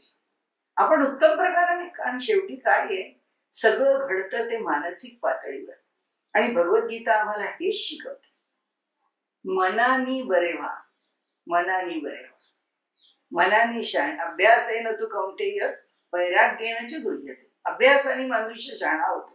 अनेक गोष्टी विपरीत येतात, अनेक गोष्टी प्रतिकूल घडतात, अनेक गोष्टी आपल्या मनाने आपण चुकतो. अरे ते चुकलं म्हणजे संपलं का? नाही, पुन्हा मूळ जागेवर यायचं. त्याच्याकरता जे मनाचं धैर्य आहे गीता ते देते आम्हाला. अभ्यास करून ते आम्हाला मिळवायचंय. आणि त्यामुळे भगवंत म्हणतात मनमना भव, सगळं तुझं मन माझ्या ठिकाणी ठेव. मद्याजी माम नमस्कुरु मामेव येष्यसी, तू माझ्याच जवळ येशील. काय तुझा मृत्यू झाल्यानंतर माझ्या जवळ येशील का? तो मृत्यू झाल्यावर येतो का नाही येतो याची आम्हाला इथं काय करायचं? ते जे व्हायचं असेल ते नंतर घडेल, जे आमच्या हातात नाही. इथे मामेव येष्यसी सत्यम ते प्रतिजाने प्रियोसी म्हणाले, अरे तिथे तर तू येऊन राहशीलच माझ्याकडे, परंतु इथे माझ्या ठिकाणी सेफ आहेस, माझ्या ठिकाणी सुरक्षित आहेस, माझ्या ठिकाणी खुशीत आहेस. किती उदाहरणं येत आहेत, किती लोक सांगतायत. म्हणाले 60 वर्षाचा मनुष्य जातो, 92 वर्षाचा मनुष्य सिव्हिअर करोनातून बाहेर पडतो. कारण काय? मानसिकता, ईश्वरावरची श्रद्धा, मनाचा खंबीरपणा, कणखरपणा. चंचलम ही मन कृष्ण प्रमाथी बलवदृढ. भगवंत म्हणाले हो आहेच ना, पण तरी सुद्धा अभ्यास आहे ना तो कौंतेय वैराग्याचे गृह्यते. पण याच्याकरता मनामध्ये एक स्वच्छ, नितळ, निसंशय श्रद्धा असावी लागते. आणि त्याच्याकरता आम्ही आमचं मन असं उमदं ठेवावं लागतं. मनाकडे खिटकी खिटकूट, काहीतरी वेडावाकडं, तक्रारी, संशय, बारीक बारीक गोष्टी, कुरकुर, उद्वेग, हेच धरणारं मन असेल तर तो ईश्वराच्या ठिकाणी सहज जाऊ शकत नाही. क्रिकेटच्या मॅचला गेल्यानंतर सेंचुरी होतीये म्हणल्यावर ज्या निर्भीडपणाने तो आनंद मनुष्य त्या सचिनची सेंचुरी एन्जॉय करतो किंवा सुनील गावस्करची सेंचुरी एन्जॉय करतो आमच्याकडे इथले लोक, तेच उमदेपण, तीच भावना, तोच मोकळेपणा, तोच त्या घटनेशी जोडण्याचा आनंद, सगळी बंधनं बाजूला टाकून देऊन मनुष्य त्यावेळी फक्त त्याला त्याच्या घरची आठवण नसते, दारची नाही, नोकरीची नाही, व्यवस्थित तो त्या खेळाशी 100% रमलेला असतो. तसं भगवंत म्हणतो माझ्याशी थोडा रम, माझ्यापाशी थोडा ये. मामेव येष्यसी सत्यम ते प्रतिजाने प्रियोसी मे सर्व धर्मान परित्यज्य मामेकम शरणम व्रज अहम त्वा सर्व पापेभ्यो मोक्षयिष्यामि मा शुचः. अरे या सगळ्या बंधनातून, या सगळ्या त्रासातून तुला मोकळं करणारा मी आहे. सर्व धर्मान परित्यज्य, मनाचे सगळे विकार दूर कर. सर्व धर्म परित्यज्य म्हणजे आईला सांभाळू नको, वडिलांना सांभाळू नको, भावंडांशी बोलू नको, घरामध्ये वाटेल तसा वाग, कुठल्याही प्रकाराने जबाबदारी सोडून दे, असं नाही सांगितलं. सर्व धर्म मनाचे जे चिकटणारे आहेत, आसक्त होणारे आहेत, मोहात पाडणारे आहेत, क्रोध आपल्या मनाला त्रासदायक होणार आहे, असे जे सगळे धर्म आहेत त्या सगळ्या धर्मांपासून तू बाजूला आणि काय कर, मला शरण ये. सर्व धर्मान परित्यज्य मामेकम शरणम व्रज. म्हणाले अरे मला शरण ये, अहम त्वा सर्व पापेभ्यो, तुझ्या ठिकाणच्या सर्व कमतरता दूर करण्याला मी आहे ना समर्थ, मी करतोय. मनुष्याने स्वतःवर जितका विश्वास ठेवावा, तो विश्वास जितका दृढ करावा, तितकं त्यांनी जर भगवंताच्या ठिकाणी तोच विश्वास दृढ करत नेला तर तो निश्चितपणाने त्याचं जे अंतःकरणाचं बळ आहे, त्याचं जे विचारांचं सामर्थ्य आहे, त्याच्या मनाची जी स्थिरता आहे वाढतच जाणार आहे. आणि त्यामुळे भगवंत म्हणतात सश्रद्ध हो बाबा, श्रद्धामय हो बाबा, स्वधर्माचं आचरण करणारा हो बाबा. जीवनामध्ये जरूर जिथे आवश्यक आहे तिथे संयमाने राहा रे, दुसरं काही करू नको. थोडं थोडं पुन्हा जन्म घ्यायचा आहे, तो चांगला मिळावा याच्याकरता तू प्रयत्नशील राहा, त्याचं स्मरण ठेव. या सर्व गोष्टी आपण ज्या पाहत आलो त्या सगळ्याचा हा सारांश. हे सगळं यशस्वी कसं होईल? शेवटच्या श्लोकात भगवंतानी जणू काही भगवद्गीतेची फलश्रुती सारखं सांगावं तसं म्हटलंय आणि आपण तो श्लोक म्हणून आपला विषय इथेच संपवूया. त्यांनी शेवटी आपल्याला म्हटलंय की म्हणाले, ज्या ठिकाणी भगवान श्रीकृष्ण आहेत, ज्या ठिकाणी पार्थ आहे, त्या ठिकाणी नेहमीच यश आहे, श्री आहे. त्याचबरोबर तुला जीवनामध्ये आनंदच आनंद आहे. आणि म्हणून ते शेवटी म्हणतात की यत्र योगेश्वर कृष्णो यत्र पार्थो धनुर्धरा तत्र श्रीही, सगळं सौंदर्य, सगळं समाधान, सगळी तृप्ती, तत्र श्री विजयोभूती, सर्वत्र यश. कीर्ती वेगळी पण यश. तू काहीही करायला जा, यशस्वी होणार. साधा एवढासा कार्यक्रम ऐकायला गेलास, कार्यक्रम पुरा होईल. हिमालयात गेलास, यात्रा पुरी होईल. कुठेही जा, कोणत्याही कार्यात हात घाल, जिथे भगवान श्रीकृष्ण आहे आणि जिथे अर्जुन आहे, यत्र योगेश्वर कृष्ण यत्र पार्थो धनुर्धर, धनुर्धर पार्थ जिथे आहे, तत्र श्री विजयोभूती ध्रुवा नीतीर मतीर मम. लक्षात ठेव की मी तुला सांगतो आहे हे निश्चित आहे, हे आश्वासन आहे. भगवंताला फल सांगायची गरज नाही, साक्षात भगवंत आहेत ते. इथे उपनिषदामध्ये जी गुरु शिष्याची जोडी आहे ती साक्षात नरनारायणाची जोडी आहे. ती साक्षात भगवंत आणि त्याचा शिष्य यांची जोडी आहे. आणि त्यामुळे जे यश मिळणार आहे ते सांगायला फलश्रुती सांगण्याची गरज नाहीये त्यांना. त्यांनी जे सांगितलंय ते फक्त एवढंच सांगितलं की लक्षात ठेव माझं आश्वासन. आणि या आश्वासनावरून मला जितपत आपल्या पुढे निवेदन करता आलं, जे काही माझ्या मनाला योग्य वाटलं ते सगळं चिंतन मी आपल्या पुढे मांडण्याचा प्रयत्न केला. आणि आपल्याशी या माध्यमातून संपर्क साधायला मिळाला ह्याचा मला खूप आनंद आहे आणि मी आपली ऋणी आहे. एवढं बोलून माझा विषय संपला.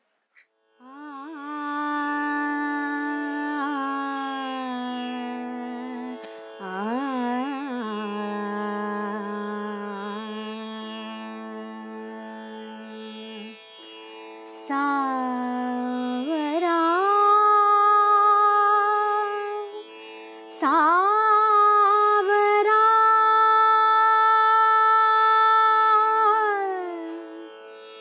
सावरा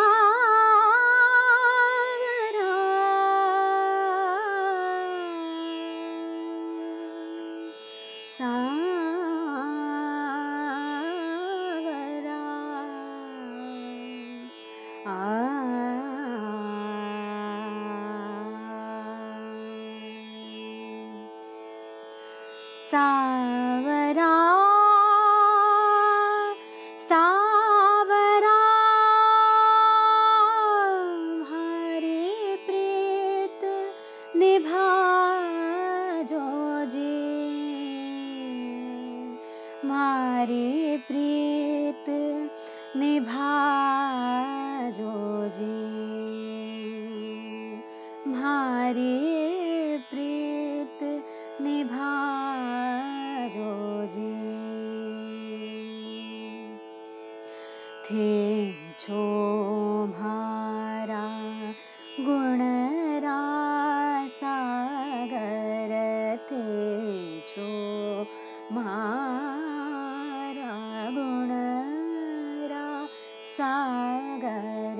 अगण भारू मत जाजो जी, लोकना धीजे मन ना पसीजे, लोकना धीजे मन ना पसीजे.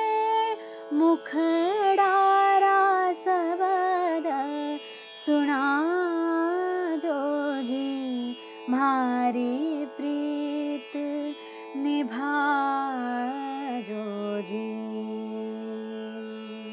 सावरा सावरा म्हारी प्रीत निभा जो जी। म्हारी प्रीत निभा जो जी।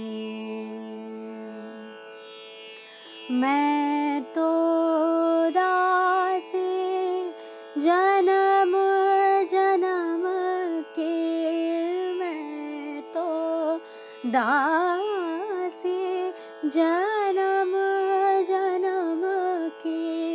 म्हारे आंगना रमता जो जी। म्हारे आंगना रमता जो जी। मीरा के प्रभु गिरधर नागर।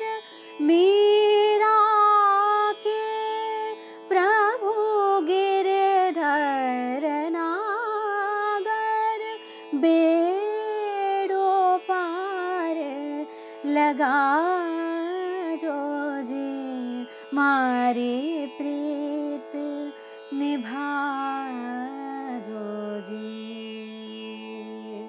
सावरा सावरा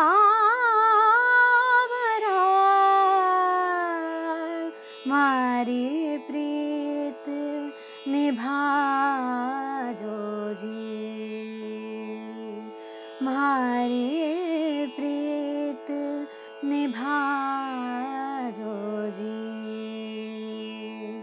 म्हारी प्रीत निभा जो जी।